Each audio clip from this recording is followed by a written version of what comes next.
Hello. Okay, today I'm filming a video on law school. Would I go back? Should I have gone? My thoughts on the whole process, all of it. So if you don't know me, I just graduated from law school. I went to the University of Ottawa in Canada. I graduated this June 2023, and I was in a 3-year common law program at Uottawa. Initially, when I had enrolled into law school, I was in the dual JD program, meaning that I was in a unique program in Canada in which I would have done 2 years in Canada and then 2 years of studying law in the States. And then I would have graduated with a law degree in both countries so I could practice in both. But in my second year, I realized that was not what I wanted to do. So I dropped out of that program and went into the normal common law program and finished a normal Canadian common law degree. And just as an update, now finishing law school, I'm not writing my bar exam. I am not articling. I've decided that I do not want to be a lawyer.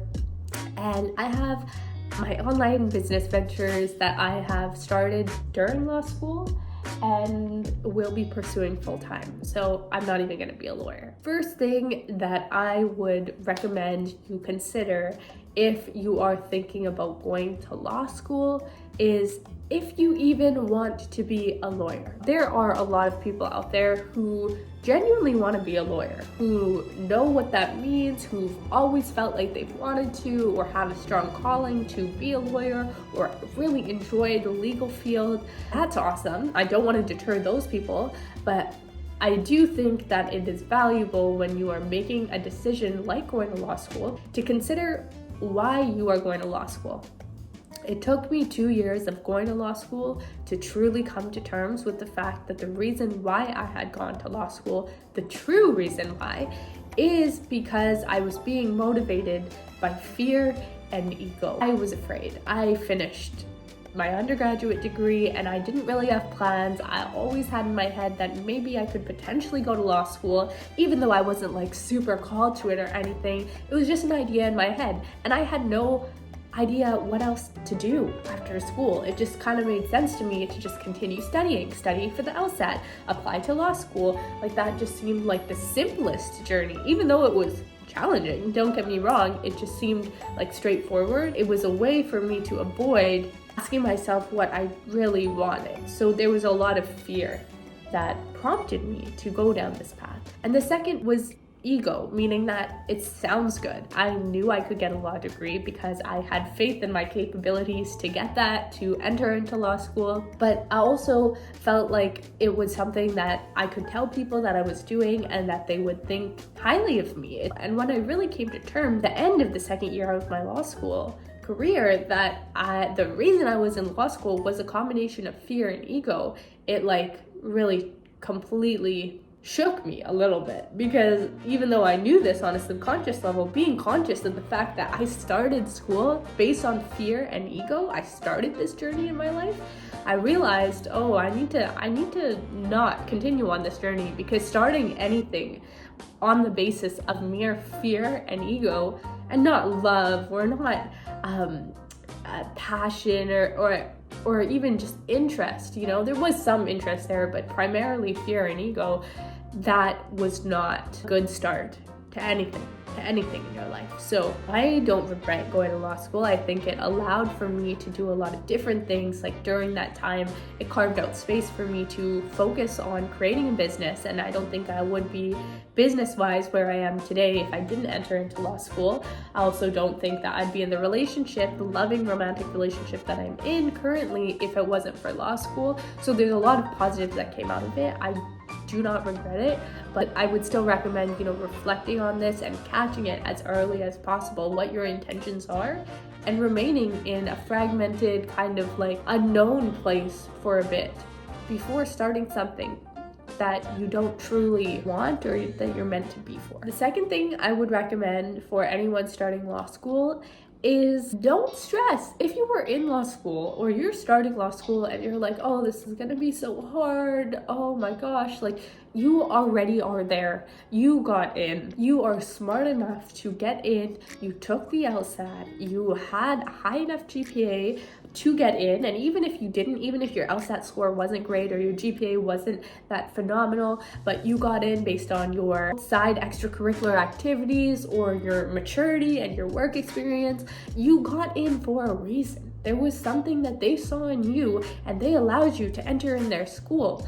And you are capable of learning this material. There is nothing that sets you apart from anyone else who has done it before. There has been literally hundreds of thousands, millions of people who have gone through the legal system in Canada and America. Like, you can do it. You're not any different. In law schools, there's often a culture of like a hustle culture. Like, people are like grinding, people are reading every single thing. They're studying every single day, late nights, no sleep, no time for rest. Like, that is so toxic.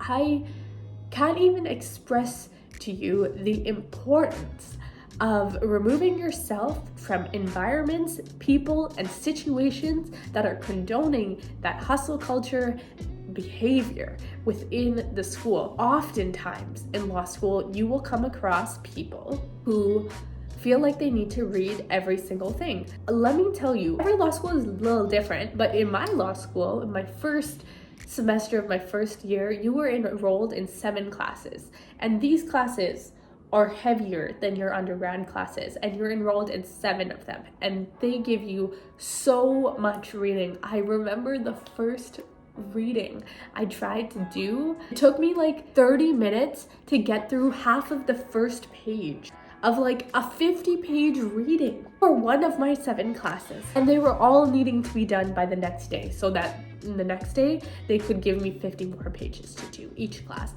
And I was like, holy shit, what the fuck did I just do? There's so much stuff that I need to learn. And then I very quickly realized I don't need to read at all. But honestly, like, when you are studying, sorry, my cat just walked right in front of the camera. You have to be efficient and effective with your time. You don't need to read everything. First of all, you're going to be graded substantially on very few things. So like for one class, you might be graded 100% on an exam. Or for a class, you might be graded 75% on a paper, 5% participation, and 20% reflection pieces. But like the vast majority of your grade is coming from the paper or the test, which means that you don't need to do every single reading. You only need to do and learn what is going to be on the test or what you're going to write about on the paper.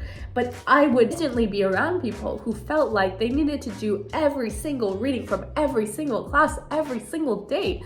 For what reason? I'm not sure, especially when the class is just grading you 100% on a paper in which you're not going to write about anything that you're reading. Because it's assigned to you doesn't mean you have to do it. You have to do what is going to get you a good grade. And then the rest of your extra time should be spent on things that are helping your mental health, your energy, you know.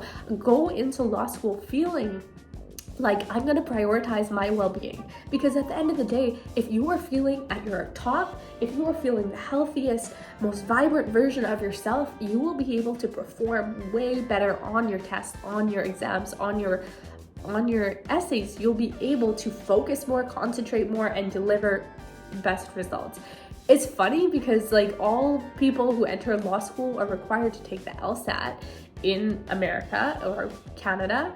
And with the LSAT, it's a timed exam, okay? In which sometimes people don't answer all the questions, but when you're training to take this exam, you are training in a way that's like, what is the most efficient way to answer all the questions and get as many questions right as I possibly can? Not like, oh, should I just do the test from A to Z, how it's delivered to me? No, you're going to answer the questions in the order that's going to allow you to answer the most questions correctly. You are making sure that on the day of the LSAT, you're hydrated, you are not hungry, you've slept. Like, these are things that people tell you so that you can perform your best, because it's a very small amount of time you want to be on your peak. It's the same in law school. Why do people forget that and then all of a sudden think that they just need to slave their body, push their body to the ends, and then just go forward and write the exam when they're extremely tired? I don't know, but make sure that you're prioritizing your self-care and your well-being, because you're going to perform better in all aspects and you're going to enjoy it better. It's all a journey. It's part of the process. You're going to graduate anyways. And honestly, if you ask me, a lot of the best jobs for sure are given to people with the best grades, but it's way easier to get the great jobs based on your personality, okay? Based on the networking, the connections that you do, and that is done through enjoyment, through talking to people, through actually making genuine connections and enjoying the process along the way. Next thing I would recommend for a law school and new law students is when you are allowed to take electives, do things that actually interest you. Don't take electives because you think it's going to show up on the bar exam and it would help you. This is, for a lot of people, the last schooling that they'll ever do. And for people in law school, they're typically people who actually enjoy the school process. This as an opportunity to learn the things that you want to learn. If you are interested in like international criminal law and you want to take a random course on space law like I did in my last year, do it. Why not? When else are you going to get the opportunity to have an expert in the law of space come and talk to you every day? Like, just go for it. I took so many random courses. Now, I knew that at the end of it, I probably wasn't going to become a lawyer within these fields or a lawyer at all, but I mean, it was just of interest. I hear a lot of people thinking like, oh, it's gonna show up on the bar exam, on like commercial real estate law. Like, if you're not interested in commercial real estate law, you weren't planning on being a commercial lawyer, but on the bar exam, there's gonna be commercial real estate. You don't need to take a whole semester to learn about that. Learn about something you're interested in and then study separately for the bar after that. That's what everyone does. That's why you take months off after you're done school to study for the bar exam. It's to teach yourself things that you didn't know before. So I would highly recommend taking things that interest you because you will not get the opportunity to do so afterward. Next thing I would recommend is actually introducing yourself to your professors. Your professors are there for a reason, especially if you are taking courses that actually interest you. If you are taking a course on like specifically in national security because you're interested in that, not everyone is interested in something like that. So, you know, going up to the professor on the first day of class, shaking their hand, saying, hi, this is who I am. I'm very interested in this course and I took it because of the great things I heard about this course or of you or, you know, whatever it is. Be genuine and actually introduce yourself. You don't need to talk to them every single day, but make sure that they know you. Make sure that your smile, make sure that your intent is on them when they're speaking.